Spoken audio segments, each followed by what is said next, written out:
Hello everyone, welcome to study time with new informative video. UP triple SC ने आज एक बहुत ही अच्छा काम किया है। विद्यार्थी बहुत लंबे समय से इंतज़ार कर रहे थे कि जो पीईटी है वो कब होगा, आगे कोई भर्ती निकलेगी वो कब होगा। तो यूपी ट्रिपल एससी ने बोला था कि जब हम पहले पीईटी करा लेंगे उसके बाद ही भर्तियाँ निकालेंगे। तो पीईटी पर काफ़ी लंबे समय से चर्चा चल रही थी और आज आखिरकार यूपी ट्रिपल एससी ने पीईटी का ऑफिशियल सिलेबस जारी कर दिया गया है। ठीक है, ऑफिशियल जो सिलेबस है वो जारी कर दिया है और ऐसा नहीं है कि न्यूज़पेपर वगैरह में दिया हो, उसने नोटिस डाला है अपनी साइट पर। अगर आपको बिलीव नहीं है तो आप जाकर ऑफिशियल साइट पर चेक कर सकते हैं। और ये ऑफिशियल नोटिस है, इसमें सारा जो सिलेबस है वो बहुत ही अच्छी तरीके से बताया है। और इसमें एक चीज़ जो है वो इतनी अलग कर दी है जो विद्यार्थियों के लिए बहुत लाभप्रद है। तो चलिए देखते हैं सिलेबस। लेकिन इसके पहले अगर आप इस चैनल पर नए हैं तो चैनल को सब्सक्राइब जरूर कर लें, क्योंकि सरकारी नौकरी से संबंधित सभी अपडेट यहाँ पर समय समय पर मिलती रहती है। तो चलिए देखते हैं सिलेबस। ये देखिए, ये ऑफिशियल नोटिस डाला गया है और यहाँ पर आपको डेट भी दिख रही होगी 20 फरवरी 2021। और ये कंप्लीट जो नोटिस है वो डाला गया है और इसी में बताया गया है आगे सिलेबस। और ये देखिए, ये यहाँ पर कंप्लीट जो सिलेबस है उसकी जानकारी दी गई है। इसमें आपको सीधा सीधा ये बताया गया है कि जो परीक्षा की अवधि है 2 घंटा होगी और पूर्णांक जो है वो 100 नंबर का होगा। हालांकि ये सारी चीज़ें तो पहले से पता थी, लेकिन जो ऑफिशियल सिलेबस था वो नहीं आया था। ऑफिशियल सिलेबस की जो जानकारी थी, थोड़ी थोड़ी बातें थी, वो सारी सबको पता थी लगभग लगभग। लेकिन जो ऑफिशियल सिलेबस था कि हाँ इस पैटर्न पे परीक्षा होगी, इतने प्रश्न इस पोर्शन से और ये सारी चीज़ें होंगी, तो वो आज जारी कर दिया गया है। तो ये देखिए, आगे आपको सीधा सीधा सारी चीज़ें बताई गई हैं कि भारतीय इतिहास, इससे आपके 5 प्रश्न जो हैं आएंगे, 5 अंक के होंगे। आपको पता है 100 क्वेश्चन है, 100 प्रश्न है, ठीक है। लेकिन इसमें जो अलग है वो ये है कि यहाँ इन्होंने जो सिलेबस है वो चैप्टर वाइज बता दिया है, जो कि सबसे अच्छी बात है। ऐसा नहीं है कि बस बोल दिया भारतीय इतिहास, जो कि अन्य सभी परीक्षाओं में ऐसा ही होता है, बोल देते हैं भारतीय इतिहास आएगा, भारतीय भूगोल आएगा, ये सारी चीज़ें है ना, इकोनॉमी आएगी, लेकिन ये नहीं बताती कि किस चैप्टर से क्या आएगा। तो आपको सारी चीज़ें कवर करनी होती हैं। लेकिन यहाँ पर एक एक चैप्टर बता दिया आपको कि इस चैप्टर से क्वेश्चन पूछा जाएगा या इससे नहीं आएगा। तो जो भी एक एक चैप्टर दिए हैं आपको बस वही चैप्टर पढ़ने हैं और उन्हीं पर फोकस करना है। ये बहुत अच्छी बात है इसमें। तो देखिए, भारतीय इतिहास में आपको बताया गया है कि कहाँ कहाँ से क्वेश्चन पूछे जाएंगे। तो पहला है सिंधु घाटी की सभ्यता, वैदिक संस्कृति, बौद्ध धर्म गौतम बुद्ध, जैन धर्म महावीर, मौर्य वंश सम्राट अशोक, गुप्त वंश समुद्रगुप्त चंद्रगुप्त द्वितीय, हर्षवर्धन, राजपूत काल। बस इतना ही आपको पढ़ना है हिस्ट्री से। इससे ना तो ज़्यादा पढ़ना है ना इससे कम पढ़ना है, अगर आप इस परीक्षा में पास होना चाहते हैं। और 5 नंबर का ये आपसे भारतीय इतिहास पूछा जाएगा, है ना। आगे देखिए, सल्तनत काल, मुगल काल, मराठा, ब्रिटिश राज का अभ्युदय एवं प्रथम जो स्वतंत्रता संग्राम है 1857 की क्रांति, वो ब्रिटिश राज का सामाजिक आर्थिक प्रभाव क्या था, ये सारी चीज़ें। आगे देखिए, भारतीय राष्ट्रीय आंदोलन, इससे भी आपके 5 क्वेश्चन पूछे जाएंगे। स्वाधीनता आंदोलन के प्रारंभिक वर्ष जो है ना, सन पूछे जाते हैं। स्वदेशी तथा सविनय अवज्ञा आंदोलन, महात्मा गांधी तथा अन्य नेताओं की भूमिका, क्रांतिकारी आंदोलन तथा उग्र राष्ट्रवाद का उदय, विधायी संशोधन तथा ब्रिटिश इंडिया एक्ट 1935, भारत छोड़ो आंदोलन, आज़ाद हिंद फौज तथा नेताजी सुभाष चंद्र बोस।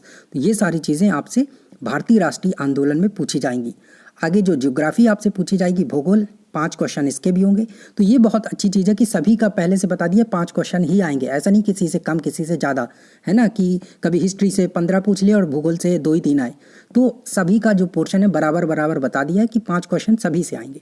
और भूगोल में भारत एवं विश्व का भूगोल, भौतिक भूगोल, नदियाँ, नदियों की घाटी, भूजल संसाधन, पर्वत पहाड़ हिमनद, मरुस्थल, शुष्क क्षेत्र, वन, खनिज संसाधन, ये सारी चीज़ें। भारत एवं विश्व का राजनीतिक भूगोल, जलवायु, मौसम, टाइम जोन, जनसांख्यिकी तथा परिवर्तन तथा प्रवास, ये सारी चीज़ें। भारतीय अर्थव्यवस्था में आपसे क्या पूछा जाएगा, तो 1947 से 1991 तक योजना आयोग, पंचवर्षीय योजनाएं जितनी होती हैं आपको एकदम रट लेना है सारी चीज़ें। मिश्रित अर्थव्यवस्था का विकास, निजी एवं सार्वजनिक क्षेत्र, हरित क्रांति से क्वेश्चन, अच्छे खासे क्वेश्चन पूछे जाते हैं। दुग्ध विकास एवं ऑपरेशन फ्लड, बैंकों का राष्ट्रीयकरण तथा जो सुधार है वो, वर्ष 1991 में आर्थिक सुधार तथा उसके बाद की अर्थव्यवस्था, वर्ष 2014 के पश्चात के आर्थिक सुधार जैसे कि कृषि सुधार, ढांचागत सुधार, श्रम सुधार, मतलब 2014 के बाद जितनी भी योजनाएं हैं वो सारी चीज़ें आपको देखनी है। आर्थिक सुधार, जीएसटी, ये सारी चीज़ें, ठीक है। आगे भारतीय संविधान एवं लोक प्रशासन, इंडियन कॉन्स्टिट्यूशन, संविधान से आपके 5 क्वेश्चन पूछे जाएंगे, जिसमें संविधान तो आपको सारा ही आर्टिकल है तो उसी में सारी चीज़ें हैं ना, तो कुछ विशेष ऐसा नहीं है बताने के लिए, ठीक है। सारा जो ऊपर ऊपर से क्वेश्चन बनते हैं आपके वो सारे क्वेश्चन आपसे यहाँ पर पूछे जाएंगे। आगे सामान्य विज्ञान, तो 3 ही विज्ञान होती हैं, आपको पता है 3 टाइप होते हैं, प्रारंभिक, है ना, भौतिक रसायन और जीव विज्ञान, तो इन तीनों से 5 क्वेश्चन पूछे जाएंगे, ठीक है। आगे है अंक गणित। तो जो भी विद्यार्थी यूपी SSS की परीक्षाएं देते हैं उन्हें कहीं ना कहीं डर था कि ऐसा ना हो मैथ 20 नंबर की आ जाए, 25 नंबर की आ जाए, है ना, तो वो उसमें पीछे हो जाए, है ना। तो ऐसा नहीं है, सिर्फ 5 नंबर की ही मैथ यहाँ पर आ रही है। और बहुत अच्छी बात है उन विद्यार्थियों के लिए जिनकी मैथ कमज़ोर है ना, मैथ इंग्लिश में वीक रहते हैं। अगर मैथ और इंग्लिश में ही इतने स्ट्रांग होते तो फिर यूपी SSS का इंतजार क्यों करते, SSC वगैरह की परीक्षाएं देते, बैंक वगैरह की देते। तो यूपी SSS की परीक्षाएं जो ऐसे विद्यार्थी देते हैं जो जिनका मैथ थोड़ा कहीं ना कहीं वीक रहता है या इंग्लिश, है ना, तो इसमें मैथ और इंग्लिश नाम मात्र का पूछा गया है। सिर्फ 10 क्वेश्चन रहेंगे आपके मैथ और इंग्लिश से, ठीक है, दोनों को मिला के। आगे सामान्य हिंदी, इसमें आपको एक एक चीज़ बता दी गई कि क्या पढ़ना है क्या नहीं। सिर्फ आपको संधि पढ़नी है, विलोम शब्द, पर्यायवाची शब्द, वाक्यांशों के लिए एक शब्द, समश्रुत भिन्नार्थक शब्द, मुहावरे, लुक्तियाँ, सामान्य अशुद्धियाँ, लेखक तथा रचनाएं, ये सारी चीज़ें पढ़नी। इसके अलावा आपको कुछ नहीं पढ़ना है, ठीक है। अगर आप सोचते हैं कि और चैप्टर कवर कर लें तो ऐसा कुछ नहीं, सिर्फ इन्हीं से क्वेश्चन आपके बनेंगे। सामान्य अंग्रेजी, देखिए अंग्रेजी में सिर्फ आपको अंग्रेजी व्याकरण और अपठित गद्यांश एवं आधारित प्रश्न 5 नंबर की इंग्लिश होगी, जिसमें आपसे अपठित गद्यांश पूछा जाएगा, एक उसमें 2 या 3 नंबर का होगा, और व्याकरण से रिलेटेड 2 क्वेश्चन या 3 क्वेश्चन पूछ सकते हैं आपसे। अब बात आती है कि क्या वोकेबलरी पूछी जाएगी, तो ऐसा नहीं है कि वोकेबलरी यहाँ लिखा नहीं है तो नहीं पूछी जाएगी। हो सकता है कि आप जानते हैं कि क्वेश्चन वोकेबलरी बेस्ड बना देते हैं, है ना, आपसे फिल इन द ब्लैंक्स करने के लिए बोलेंगे, लेकिन उसमें सुटेबल आपको वर्ड फिल करना होगा, तो आपको उनकी मीनिंग आनी चाहिए, है ना। तो इतना वोकेब तो आप तैयार ही रखिए कि कोई अगर ऐसा क्वेश्चन आता है वोकेब बेस्ड आपसे क्वेश्चन पूछा जाता है ग्रामर में तो वो आ जाए आपको, क्योंकि आजकल ऐसा ही ट्रेंड चल रहा है, ठीक है। आगे देखिए तर्क शक्ति, रीजनिंग से 5 क्वेश्चन पूछे जाएंगे और सारे टॉपिक यहाँ पर आपको बताए गए किससे आएगा किससे नहीं आएगा, ठीक है। वृहत एवं लघु, क्रम एवं रैंकिंग, संबंध, जो ब्लड रिलेशन है, कैलेंडर, घड़ी, कारण प्रभाव, ये सारे कोडिंग डिकोडिंग, ये सारी चीज़ें। करंट अफेयर्स, और ये भी पार्ट है आपके जीएस का, तो करंट अफेयर्स आपसे अच्छा खासा 10 नंबर का करंट अफेयर्स आएगा। सामान्य जागरूकता जो जीएस है, इसमें स्टैटिक जीएस जो आपकी है वो पूछी जाएगी। यहाँ सारी चीज़ें बता दी हैं, पड़ोसी देश, राजधानी, मुद्रा, पूछा ही जाता है कुछ ना कुछ, है ना, कि इस देश की करेंसी क्या है, कैपिटल क्या है, यहाँ के प्रधानमंत्री कौन है, राष्ट्रपति कौन है, सारी चीज़ें इसमें आपको एक एक करके टॉपिक वाइज बता दी गई। पुस्तकें पूछी जाती हैं, लेखक के नाम पूछे जाते हैं। हिंदी में आगे दिया है अपठित हिंदी गद्यांश का विवेचन एवं विश्लेषण, 2 दिए जाएंगे, तो ये इसका मतलब हो गया कि हिंदी आपकी 15 नंबर की हो गई।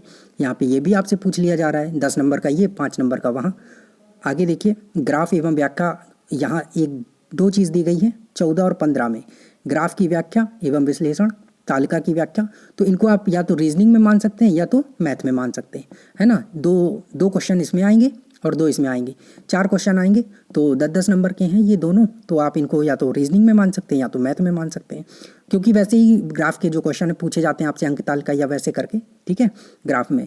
तो आप अगर 5-5 दोनों को दे दें 10-10 नंबर, तो 15 की आपसे मैथ हो गई, 15 की रीजनिंग हो गई, 15 की हिंदी हो गई और 5 की आपकी इंग्लिश हो गई, तो 50 नंबर ये हो गए, और 50 का पूरा जो पोर्शन है आपका वो जीएस का रहेगा। तो एक बहुत ही महत्वपूर्ण रोल प्ले करने वाला है जीएस, तो आज ही से आप लग जाइए बिल्कुल इसकी परीक्षा के लिए। और पहले ही बता दिया गया है कि इसकी परीक्षा जो है ना, मई तक करवाई जा सकती है, जो पीईटी है वो मई तक करवाई जा सकती है, पहले ही उन्होंने बता दिया था। तो अब सिलेबस भी जारी हो गया है, अब किस बात की देरी है आपको, है ना। और निगेटिव मार्किंग की बात करें तो 1/4 की निगेटिव मार्किंग भी यहाँ पर है, ये लिखा हुआ है, ठीक है, इसको ध्यान से पढ़ लें। तो 50 नंबर की आपकी जीएस है, 15 नंबर की आप रीजनिंग मान लीजिए, 15 की ही मैथ मान लीजिए, ग्राफ वगैरह को अगर जोड़ लें, और 15 की हिंदी को मान लीजिए, और 5 नंबर आपका इंग्लिश, ठीक है। तो ये ग्राफ ऐसे होंगे, इजी होंगे, आप उनको मैथ में भी काउंट कर सकते हैं या रीजनिंग में भी, तो इजी रहते हैं वो, है ना। तो आप समझ गए होंगे सारा सिलेबस यहाँ एक एक करके आपको बता दिया गया है। और जो विशेष चीज़ थी इसमें, विशेष चीज़ वो ये थी कि एक एक टॉपिक आपको बताया गया कि किससे पूछा जाएगा और किससे नहीं पूछा जाएगा। तो सारी चीज़ें आपको यहाँ बता दी गई हैं, है ना। 50 नंबर का आपका अच्छा खासा पोर्शन रहने वाला है जीएस का। सो थैंक यू, यही इन्फॉर्मेशन थी कि सिलेबस जो है पीटी का वो जारी कर दिया गया है। कंप्लीट सिलेबस आपको यहाँ बता दिया गया है। अगर अभी भी कोई कन्फ्यूज़न है, कोई क्वेरी है, कोई क्वेश्चन है ना, दिमाग में ऐसा लग रहा है कि सर इसका ये क्या होगा, कैसे होगा, तो कमेंट सेक्शन के माध्यम से आप पूछ सकते हैं। सो थैंक यू, मिलते हैं नई इन्फॉर्मेटिव वीडियो के साथ। और अगर आप इस चैनल पर नए हैं तो चैनल को सब्सक्राइब जरूर कर लें। Thank you.